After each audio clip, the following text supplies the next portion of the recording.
Welcome back.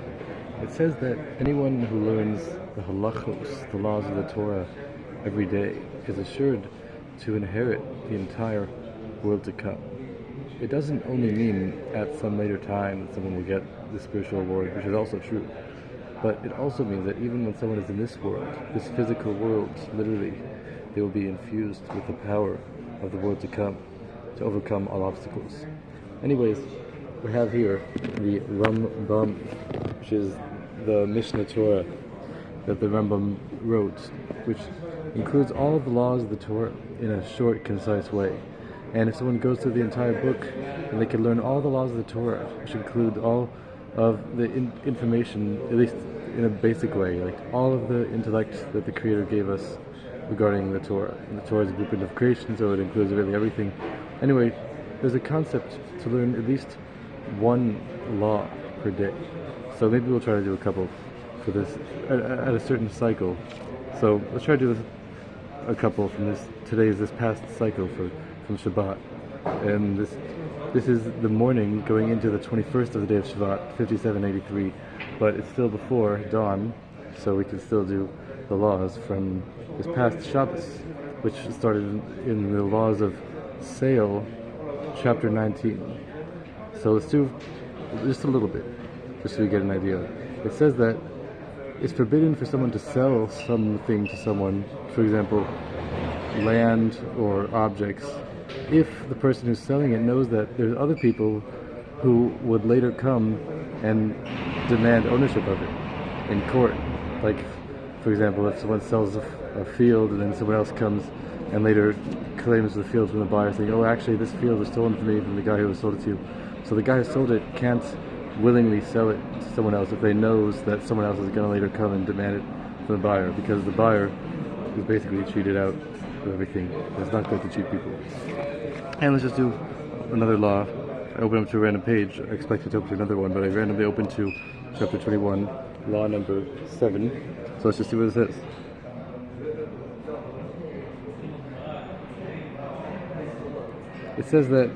It says different laws regarding if someone sells something without specifying exactly what they're selling, then there's certain default measurements for what they're selling. And the example that it gives in chapter 21, law number 7, is that if someone sells to his friend a place within his own field to have a water irrigation place, like someone just says like, oh yeah, I'm going to sell you some irrigation thing in my field, but it doesn't specify like how big it is or what it is or anything. It just says like general idea. So there's some default measurements. It says that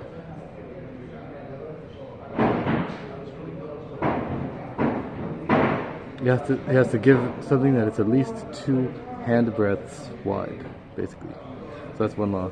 And there's another interesting law I saw earlier that says that in chapter 20, law number 2, it says if someone buys something from one of 5 people, but for some reason he didn't know exactly who he bought it from. I guess maybe some kind of anonymous salesman, or maybe they all look the same or something. But he bought from one person out of a group of 5 people. He doesn't know he doesn't know who he bought it from. But he didn't actually pay the money yet. He just like made like a contract, and he like took the object with like a contract saying he's gonna pay him back soon. But he didn't actually give the money to anyone yet. But he got he officially like acquired the object through some kind of contract by taking the object, and he's saying that he's gonna pay him back. And he did it to one person. But then 1 out of 5 people, and all of these 5 people come to him and he says, actually I'm the guy that sold you the object, so you have to pay me. And 4 of them are definitely lying. But then what happens, the law is that the buyer basically, the letter of the law is that the buyer, he doesn't know who he bought it from. One of these 5 people could be any one of the 5. So he just takes the money for the whole thing and he puts it in the court, and the court holds it.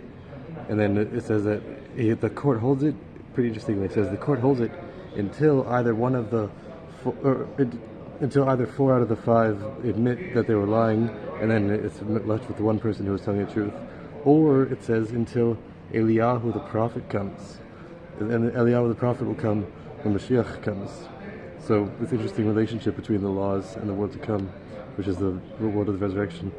So anyway, so it's an interesting law. It says that the court holds the money for the object until Eliyahu the prophet comes. Meaning, I guess it doesn't say like if these guys are going to be alive forever, I guess, but even maybe after they're resurrected from the dead, maybe they'll still have to get paid back. It doesn't say like, I mean, until Eliyahu comes is like a long time. What if it's like hundreds of years? It doesn't say. But then that's the letter of the law, which that source is like somewhere in the Talmud. But then the Rambam adds something which is not so simple. Then the Rambam says that if the buyer wants to go out of his way and be a quote-unquote chassid, like going beyond the letter of the law, then it says the buyer has to pay, like doesn't have to, but if he wants to like do the quote-unquote right thing, then the buyer pays all 5 people the full amount of the object, even though 4 of them are definitely lying. And that is actually debated by other people, because the Rambam, I mean, on the surface level, it's not from the same place in the Talmud as the other party got from. Why should the buyer have to pay 5 different people? So other people argue with that. But so it's interesting, the Rambam says that the buyer should pay all 5 people the full amount. And one person says that it's from a different place in the Talmud, which is if someone says that he stole from 1 out of 2 people, but he doesn't know who he stole from, then he has to pay both of them. And similar, if he says if he says to 2 people, he says that one of your fathers stole something to me, or entrusted me with an object to hold for a while, and I don't know which one it is, so it says he has to give the full amount of the object to both of them. That's a different case, but some people say that's a source of this law.